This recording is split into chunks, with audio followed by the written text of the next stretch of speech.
Hi అండి. Welcome to my home kitchen. ఈరోజు మన హోమ్ కిచెన్లో టొమాటోస్తో 2 రకాల చట్నీస్ అయితే ప్రిపేర్ చేసి చూపిస్తున్నాను. ఒకటి వచ్చి టొమాటో కొత్తిమీర చట్నీ అండ్ అలాగే ఇంకొకటి టొమాటో కొత్తిమీర అండ్ కొబ్బరి పచ్చడి అండి. కొబ్బరి అరగదు అని పెద్దవాళ్ళు ఇంట్లో అనుకుంటూ ఉంటారు కదా, వాళ్ళ కోసం సపరేట్గా ఎట్ ఏ టైం ఒక చట్నీతోనే 2 రకాలుగా ఎలా ప్రిపేర్ చేసుకోవాలనేది ఈ వీడియోలో చూపిస్తున్నాను. వీడియో అయితే ఎక్కడ స్కిప్ చేయకుండా మొత్తం చూసేయండి. దీనికోసం ముందుగా 3 నుంచి 4 వరకు టమాటోస్ని తీసుకోవాలి, కొంచెం మీడియం సైజు ఉండేటువంటివి. అలాగే ఒక చిన్న ఫ్రెష్గా ఉన్నటువంటి కొత్తిమీరని శుభ్రంగా కడిగి పక్కన పెట్టుకోవాలి. అలాగే ఒక 7-8 పచ్చిమిర్చిని తీసుకుని చిన్న చిన్న ముక్కలుగా కట్ చేసుకుని పక్కన పెట్టుకోవాలి. ఈలోగా స్టవ్ వెలిగించుకుని కడాయి పెట్టుకుని ఇందులో ఒక గరిటె వరకు ఆయిల్ని వేసుకుని, ఈ ఆయిల్ కొంచెం హీట్ అయిన తర్వాత ఒక పావు టీ స్పూన్ ఆవాలు, ఒక పావు టీ స్పూన్ జీలకర్ర, అలాగే ఒక పావు టీ స్పూన్ పచ్చిశనగపప్పు అండ్ అలాగే ఇంకొక పావు టీ స్పూన్ వరకు సాయిపప్పుని వేసుకుని వీటిని దోరగా ఫ్రై చేసుకోవాలి. ఇది ఫ్రై అయిన తర్వాత మనం ముందుగా కట్ చేసి పెట్టుకున్నటువంటి పచ్చిమిర్చిని వేసుకుని ఈ ఆయిల్లో పచ్చిమిర్చిని ఫ్రై చేసుకోవాలి. స్టవ్ని మీడియం ఫ్లేమ్లో పెట్టుకుని గరిటెతో తిప్పుకుంటూ పచ్చిమిర్చిని ఫ్రై చేసుకోవాలి. ఈ పచ్చిమిర్చిని ఆయిల్లో వేసినప్పుడు చిటపటలాడుతూ ఉంటుంది కదా, కొంచెం కొత్తగా ట్రై చేసే వాళ్ళైతే పైన మూత పెట్టుకోండి, లేదంటే చేతికి అడ్డంగా అయినా మూతను పెట్టుకుని వీటిని ఫ్రై చేసుకోండి. ఈ పచ్చిమిర్చి బాగా ఫ్రై అయ్యాయి కదా, ఈ మొత్తం మిశ్రమాన్ని ఒక బౌల్లోకి తీసుకుని పక్కన పెట్టుకోవాలి. మనం ముందుగా ఇలా పచ్చిశనగపప్పు, సాయిపప్పు, ఆవాలు, జీలకర్ర వేయడం వల్ల మనం మిక్సీ పట్టేటప్పుడు టేస్ట్ అనేది రుచిగా ఉంటుంది.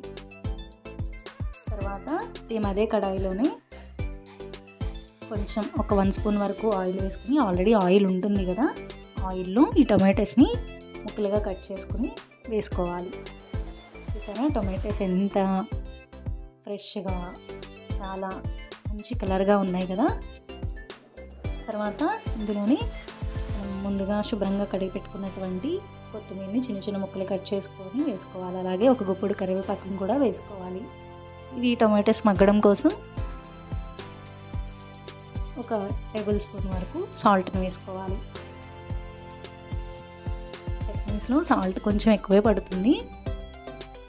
సాల్ట్ వేసుకున్న తర్వాత ఈ మొత్తాన్ని ఒకసారి కలుపుకొని మూత పెట్టి స్టవ్ని లో ఫ్లేమ్లో పెట్టుకుని ఈ టొమాటోస్ని కుక్ చేసుకోవాలి. టొమాటోస్ అనేవి మెత్తగా ఆయిల్లో మగ్గిపోవాలి, సాఫ్ట్గా కుక్ చేసుకోవాలి. ఈ టొమాటోస్ అనేవి మంచిగా కుక్ అయిపోయినాయి కదా, ఈ టొమాటోస్ని పక్కన పెట్టేసుకుని చల్లారించుకోవాలి. ఈలోగా కొబ్బరిని చిన్న చిన్న ముక్కలుగా కట్ చేసుకుని మిక్సీ జార్లో వేసుకుని దీనిలో ఒక పావు టీ స్పూన్ ఉప్పు, అలాగే ఒక పావు టీ స్పూన్ జీలకర్ర వేసుకుని, అలాగే 4-5 వెల్లుల్లి రెబ్బలు వేసుకుని గ్రైండ్ చేసుకుని పక్కన పెట్టుకోవాలి. నేను చూపిస్తున్న విధంగా కోర్సుగా గ్రైండ్ చేసుకుని పక్కన పెట్టుకోవాలి.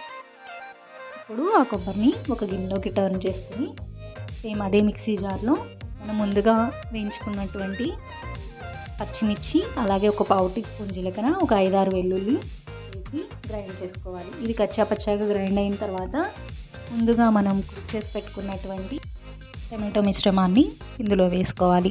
తర్వాత ఇందులో 1 ఇంచ్ వరకు చింతపండును వేసుకుని ఈ మొత్తం మిశ్రమాన్ని ఒకసారి ఫైన్గా పేస్ట్ చేసుకోవాలి. నేను వీడియోలో చూపిస్తున్న విధంగా మిక్సీ చేసుకుని మీకు ఎంతైతే ప్లెయిన్ కొబ్బరి లేకుండా చట్నీ కావాలో అంతా ఒక గిన్నెలోకి తీసుకుని తాలింపు చేసుకుంటే ఎంతో టేస్టీగా ఉండేటువంటి టమాటో కొత్తిమీర చట్నీ అయితే రెడీ అయిపోయింది. ఇప్పుడు నెక్స్ట్ మిగిలిన చట్నీలో మనం కొబ్బరిని ముక్కలుగా కట్ చేసుకుని ఒక పావు టీ స్పూన్ జీలకర్ర, 5-6 వెల్లుల్లి వేసుకుని కోర్సుగా గ్రైండ్ చేసి పెట్టుకున్న మిశ్రమాన్ని ఈ చట్నీలో వేసి మరి ఒకసారి మిక్సీ చేసుకోవాలి. ఇప్పుడు ఈ కొత్తిమీర టమాటో కొబ్బరి చట్నీ అయితే రెడీ అయిపోయింది. దీన్ని ఫైనల్గా తాలింపు చేసుకుని ఒక బౌల్లోకి ట్రాన్స్ఫర్ చేసుకుంటే ఎంతో టేస్టీగా ఉండేటువంటి టమాటో కొబ్బరి కొత్తిమీర చట్నీ, అలాగే ప్లెయిన్ టమాటో కొత్తిమీర చట్నీ అయితే రెడీ అయిపోయాయి. 2 రకాల టేస్ట్లు అయితే ఉంటాయండి. మనం ఇంట్లో నలుగురు ఉంటాం కదా, నలుగురు కొందరికి కొబ్బరితో తింటే ఇష్టం ఉంటుంది, కొందరికి చట్నీలో కొబ్బరి లేకుండా ప్లెయిన్గా ఉంటే నచ్చుతుంది కదా. సో నేనైతే ఇది ఎట్ ఏ టైం ఎవరు ఫీల్ అవ్వకుండా అందరూ హ్యాపీగా ఎంజాయ్ చేస్తూ తినడానికి నేను ఈ విధంగా అయితే వీడియో చేశాను. మీకు కూడా యూస్ఫుల్ అవుతుందని చెప్పి అనుకుంటున్నాను. మీరు కూడా ఈ విధంగా ఒకసారి ట్రై చేసి చూడండి. ఈ 2 చట్నీలు మనం వేడివేడి అన్నంలో నెయ్యి వేసుకుని తిన్నా, లేదా రోటీ పుల్కా చపాతీలోకి దేంట్లోకైనా చాలా అంటే చాలా బాగుంటుంది. మీరు కూడా ఒకసారి ఈ విధంగా ట్రై చేసి చూడండి. మీకు ఈ వీడియో నచ్చినట్లయితే లైక్ చేయండి, షేర్ చేయండి, సబ్స్క్రైబ్ చేసుకోండి. Thank you for watching.